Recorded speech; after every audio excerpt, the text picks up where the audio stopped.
السلام عليكم ورحمة الله وبركاته. أهلا بكم أحبائي زهور الصف الثالث ابتدائي. مكملين النهاردة في مادة اللغة العربية والمحور الرابع التواصل، التكامل في الحياة. الموضوع الأول في المحور التكامل في العلاقات. هنقرأ مع بعض قصة الاستماع. أنا وأنت.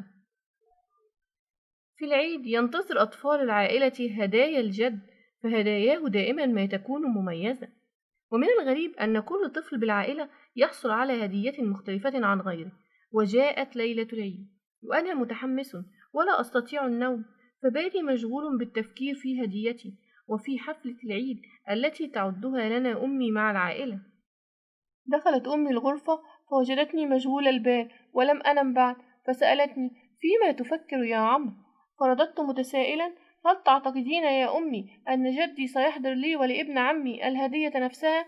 فنحن في العمر نفسه وفي الصف الدراسي نفسه. ابتسمت الأم وقالت: الآن فهمت، فأنت مشغول بالهدايا واحتفال يوم العيد. لا أدري يا بني، سنرى غدا. هيا نم الآن لتستيقظ باكرا. أيقظتني أمي في الصباح، فاستعددت وارتديت ملابس العيد الجديدة، وقمنا بتزيين البيت وإعداد الفطور، وبدأ الأهل في الحضور واحدا تلو الآخر، وامتلأ البيت بأصوات لعب الأطفال وضحكاتهم. وعند حضور الجد تجمع كل أطفال العائلة حوله منتظرين هداياهم المميزة، وبالفعل قال الجد: كل عين وأنتم بخير، لقد اشتريت لكم هدايا وأرجو أن تنال إعجابكم. وبدأ بحمزة وهو أكبر الأحفاد، وأعطاه هدية عبارة عن موسوعة كبيرة في العلوم، ففرح بها كثيرا وتعجبت لفرحه، فلو أعطاني أحد هذه الهدية لما أعجبتني. ثم أعطى الآخرين متدرجا في العمر من الكبير إلى الصغير، وكل الهدايا المقدمة تنال إعجاب صاحبها، لكنها لا تنال إعجابي. وجلست مترقبا للحظات أن تكون الهدايا كلها هكذا، ولكن يكفي أنها من جدي، فمن المؤكد ستكون مميزة. وأخيرا جاءت اللحظة التي أنتظرها، وناداني جدي أنا وابن عمي مدحت معا، فتخيلت أنه سيعطينا الهدايا نفسها، لكنني تفاجأت، فهدية ابن عمي سيارة إلكترونية، أما أنا فهديتي سيارة أيضا، ولكنها تفك من الداخل، فأرى أجزاؤها كالسيارة الحقيقية تماما، ومعها أدوات فك وتصليح. فرحت بالهدية كثيرا، فأنا أحلم بأن أكون مهندس سيارات، ولكن لا يزال السؤال يراودني: كيف يفعل جدي هذا؟ وكيف يعطي كل واحد منا هدية مختلفة تسعده وتدخل السرور على قلبه؟ فتوجهت إليه متسائلا عن السر، فابتسم وقال: يا بني، نحن أسرة واحدة لكننا مختلفون، فانظر إلى أشكالنا، هناك الطويل والقصير، الأبيض والأسمر، وليس هذا فحسب، انظر إلى الآباء، فهناك المهندس والطبيب والمعلمة وربة المنزل، وفي الطباع أيضا فهناك الهادئ والسريع والحركي، وأخيرا في الاهتمامات فهناك من يحب القرى والرسم والعلوم. نحن مختلفون في الشكل والطباع والاهتمامات، ومن الصعب أن أعطي الهدية نفسها لكل منكم، ومن خلال معرفتي بكم والجلوس معكم أستطيع معرفة اهتماماتكم وشغفكم، فأقوم بشراء الهدية التي تتلائم مع ميول كل واحد. هل فهمت يا عمرو؟ نعم يا جدي، لقد فهمت الآن سر الاختلاف، فأنا ومدحت متشابهان في العمر والمرحلة الدراسية، لكننا مختلفان في الاهتمامات. وقبلت جدي قائلا: أحبك كثيرا يا جدي. قصة الاستماع أنا وأنت. نشاط 1: رتب الحروف لمعرفة ما بداخل الهدية. 1: حرف السين، الألف، الياء، الراء، التاء المربوطة. كونت كلمة سيارة. 2: الميم، الباء، الطاء، الخاء. كونت كلمة مطبخ. 3: الألف، الواو، اللام، النون، الألف. كونت كلمة ألوان. ألف مد. 4: الحاء، الواو، الياء، الألف، النون، الألف، في 2 كده ألف، التاء. كونت كلمة حيوانات، فيها مدين ألف. نشاط 2 رتب أحداث القصة ثم أجب. نقول الأحداث مع بعض الأول. وأخيرا جاءت اللحظة التي أنتظرها ونادى علي جدي أنا وابن عمي. اللي بعديها دخلت أمي الغرفة فوجدتني مشغول البال ولم أنم بعد. فقبلت جدي قائلا أحب كثيرا يا جدي. وآخر حاجة وساعدت أمي في تزيين البيت وإعداد الفطور. دلوقتي هنرتب الأحداث دي، هي دلوقتي مش مترتبة. أول حدث هيبقى أيوة دخلت أمي الغرفة فوجدتني مشغول البال ولم أنم بعد. تاني حدث وساعدت أمي في تزيين البيت وإعداد الفطور. تالت حدث وأخيرا جاءت اللحظة التي أنتظرها ونادى علي جدي أنا وابن عمي. ورابع حدث وقبلت جدي قائلا أحبك كثيرا يا جدي. أكثر مشهد أعجبك هو مشهد توزيع الهدايا. ولماذا؟ لأن الجد اختار لكل طفل هدية تتناسب مع اهتماماته. نشاط 3 ضع علامة صح أمام الإجابة الصحيحة وعلامة خطأ أمام الإجابة غير الصحيحة. 1 يحضر الجد هدايا العيد لأطفال العائلة. الإجابة صحيحة. 2 أخذ مدحت وعمر الهدية نفسها لأنهم في نفس العمر. إجابة خاطئة، كل منهم أخذ هدية مختلفة. 3 كان عمرو معجبا بكل الهدايا التي قدمها الجد للآخرين. الإجابة خاطئة. 4 يحب عمرو العلوم والقراءة فهو يريد أن يصبح عالما. الإجابة خاطئة. يحب عمرو تفكيك السيارات وهو يريد أن يصبح مهندس سيارات. 5 يعرف الجد ميول واهتمامات كل طفل من أطفال العائلة. الإجابة صحيحة. نشاط 4 صف شخصيات القصة.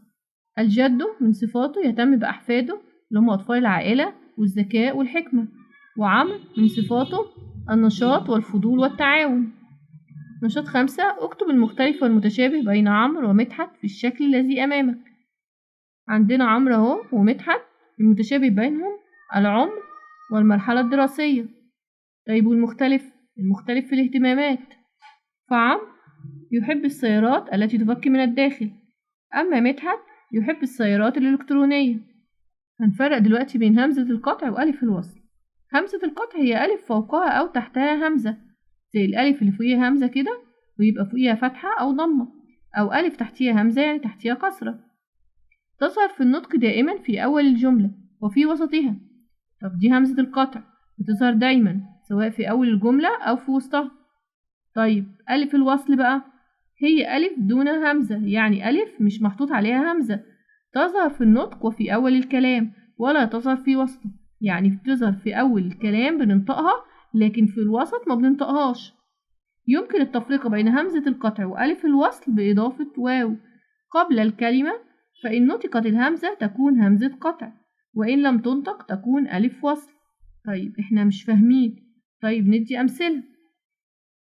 لاحظ وتعلم. نشاط 1 اقرأ ولاحظ ثم أجب. عندنا المثال الأول أحمد، انتظار، أسرة، استمتع، إبريق، اسم.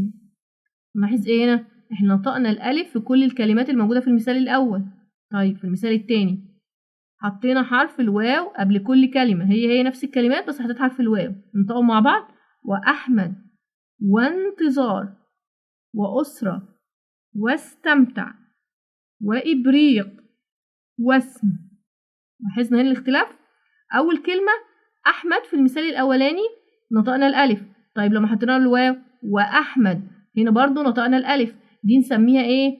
همزة قطع. ليه همزة قطع؟ لأن هي اتنطقت في أول الكلام ونطقناها في وسط الكلام، لما حطينا لها حرف الواو بقت في وسط الكلام، يبقى أنا كده نطقتها في الحالتين، يبقى هي كده اسمها همزة قطع. طيب تاني كلمة انتظار، أنا نطقت الألف. طيب وانتظار، شوف أنا منطقتش ألف هنا، نطقت كأن واو والنون على طول، وانتظار. طيب يبقى أنا هنا اسمها إيه؟ اسمها ألف وصل. في المثال الأول أنا نطقت في أول الكلام نطقت الألف، لكن في المثال التاني لما حطيت الواو يعني في وسط الكلام ومنطقتش الألف يبقى دي ألف وصل. تالت كلمة أسرة. أسرة أنا نطقت هنا الألف، طيب وأسرة برضو نطقت الألف في المثال التاني، يبقى أنا في الحالتين هنا نطقت الألف، يبقى دي اسمها همزة قطع. طيب الكلمة الرابعة استمتع واستمتع واستمتع. شوف انا نطقت كأني نطقت الواو وراها السين على طول، ما نطقتش الالف اللي في النص. يبقى انا كده في اول الكلمه، في اول مثال الكلمه نطقت الالف، لكن في المثال التاني بعد ما حطيت لها الواو بقت في وسط الكلمه ما نطقتش الالف، يبقى دي اسمها ايه؟ الف وصل. ابريق، ابريق. طيب لو حطيت لها الواو في المثال التاني وابريق، وابريق انا نطقت الالف في الحالتين، يبقى دي اسمها همزه قطع. طيب اخر حاجه، اخر كلمه اسم. طيب في المثال التاني اما حطيت لها الواو تبقى وسم، وسم. بص بنطقها كأني ايه الالف مش موجوده، يبقى دي اسمها ايه؟ اسمها الف وصل، نطقت في اول الكلام ولم تنطق في وسط الكلام. في المثال الأول هل ظهر صوت الهمزة بكل الكلمات؟ المثال الأول اللي هو ده، أحمد، انتظار، أسرة، استمتع، إبريق، اسم. أيوة نعم ظهرت طبعا صوت الهمزة بكل الكلمات. في المثال الثاني اللي هو ده، هل اختفى صوت الهمزة ببعض الكلمات؟ نعم. اختفت امتى؟ لما قلت وانتظار واستمتع واسم، دي ايه؟ اختفت فيها صوت الهمزة. ما الكلمات التي اختفى صوت الهمزة عند نطقها بعد حرف الواو؟ كلمات وانتظار واستمتع وآخر كلمة اللي هي واسم. إذن فهمزة القطع في كلمة أحمد هي ألف فوقها إيه؟ همزة تنطق وتكتب. يبقى احنا نطقنا الهمزة وفي نفس الوقت إيه؟ كتبناها زي كلمة أحمد. طيب وألف الوصل في كلمة اسم هي ألف ليس فوقها، أيوة ليس فوقها همزة، وتنطق في أول الكلام ولا تنطق في وسطه. أيوة لأن احنا قلنا اسم، لكن لما جينا حطينا لها الواو بقت وسم. نشاط 2، ارسم دائرة حول همزة القطع. ذهبت أمل وأمها إلى السوق. أول كلمة أمل همزة قطع، وأمها همزة قطع، إلى همزة قطع. طبعا لو حطينا الواو على وأمل الألف كده هتتنطق، يبقى الألف كده نطقناها في أول الكلمة أو في وسطها تبقى همزة قطع. أنظف أسناني قبل أن أنام. أنظف همزة قطع، أسناني برضو همزة قطع، قبل أن أنام أن همزة قطع، أنام ممكن نحط لها واو تبقى وأنام، يبقى نطقنا الألف في الحالتين سواء في أول الكلمة أو في وسطها، يبقى دي همزة قطع. نشاط 3، ارسم دائرة حول ألف الوصل. باع محمد الزرع واشترى باسم الأزهار. أول كلمة الزرع ألف وصل، واشترى هي ايه؟ الواو قبل الكلمة، هنا نطقنا الألف ولا نطقناهاش؟ واشترى لا ما نطقناهاش، احنا نطقنا الشين على طول، يبقى دي ألف وصل. باسم الأزهار، الأزهار هنا برضو ايه؟ ألف وصل، من الألف الأولانية ديت ألف وصل. تمهل واحذر عند عبور الطريق. واحذر هنا ألف وصل، لأن احنا ما نطقناش الألف، لأن هنا في وسط الكلمة نطقنا الحاء على طول. واحذر عند عبور الطريق، عندنا برضو كلمة الطريق ألف وصل. نشاط 4، اقرأ الكلمات وصنفها في الجدول.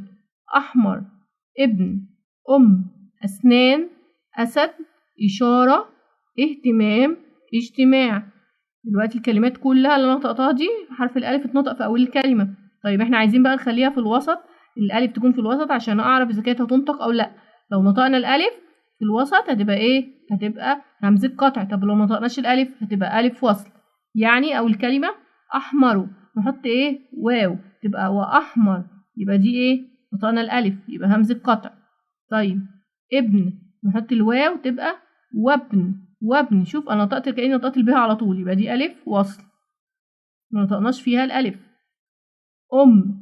وأم يبقى الألف هنا نطقناها تبقى همزة قطع. أسنان وأسنان يبقى أنا نطقت الألف هنا لما حطيت لها الواو هتبقى همزة قطع. أسد وأسد يبقى أنا نطقت الألف يبقى دي إيه؟ همزة قطع. إشارة وإشارة يبقى دي إيه؟ همزة قطع لأن أنا نطقت الألف. طيب اهتمام نحط لها الواو تبقى واهتمام. شوف انا ما نطقتش هنا الالف كاني ايه؟ نطقت الهاء على طول، يبقى دي ايه؟ الف وصل. واجتماع انا نطقت هنا ايه؟ الجيم على طول ما نطقتش الالف، يبقى دي الف وصل. نشاط 5، اكمل بهمزة قطع او الف وصل. اول حاجة في يوم من الأيام. يبقى ايه دي؟ ألف ايه؟ ألف وصل، نحط الألف، منحطش عليها همزة لأنها ألف الوصل ما بنحطش عليها همزة. خرج سالم إلى. إلى دي ايه؟ دي أيوة همزة قطع، نحط ايه الهمزة تحتيها لأن هي وإلى برضو بنطق الألف، يبقى دي همزة قطع. الحديقة. الحديقة ألف وصل. رأى الأطفال، أيوة في ألف هنا ناقصة اللي هي ألف عليها همزة، يبقى دي إيه؟ همزة قطع. يلعبون. وسمع أصوات. أصوات أولها ألف عليها همزة، دي همزة قطع. الطيور. الطيور ألف وصل. وهي تغرد فوق الشجرة. الشجرة ألف وصل. ولعب بالكرة. وأكل المثلجات، أهو جاب لي الواو هنا، وأكل أنا نطقت الألف هنا، تبقى دي إيه؟ همزة قطع. واستمتع بنقاء الجو. واستمتع بقى كأني بنطق السين على طول، ما بنطقش الألف، يبقى دي إيه؟ ألف وصل. طبعا ألف الوصل ما عليهاش همزة، وهمزة القطع عليها همزة. شوط 6. اختر صديقا لك تحبه وتريد إعطائه هدية، فكر في اهتماماته واذكر الهدية المناسبة وارسمها. أنا مهتم. صديقي اسمه، اخترت صديقي اسمه يوسف. اهتماماته وميوله يحب القراءة، لذا سأشتري له كتاب، وهرسم الكتاب. أجب عما يلي. ما الأمر الغريب في هدايا الجد لأحفاده؟ الغريب أن كل طفل في العائلة يحصل على هدية مختلفة عن غيره. كيف استعد عمرو للعيد؟ ارتدى ملابس العيد الجديدة وقام مع أمه بتزيين البيت وإعداد الفطور. اقرأ الفقرة من قصة أنا وأنت. نعم يا جدي، لقد فهمت الآن سر الاختلاف، فأنا ومدحت متشابهان في العمر والمرحلة الدراسية، لكننا مختلفان في الاهتمامات. وقبلت جدي قائلا أحبك كثيرا يا جدي. استخرج من الفقرة ما يلي. فعل ماضي. فعل ماضي قبلت. كلمة ومضادها، يعني عايزين كلمة وعكسها موجودين في الايه؟ موجودين في الفقرة. كلمة ايه؟ متشابهان ومختلفان، دي كلمة ومضادها. اسلوب نداء. اسلوب نداء ايه؟ يا جدي. يا أداة النداء. همزة قطع.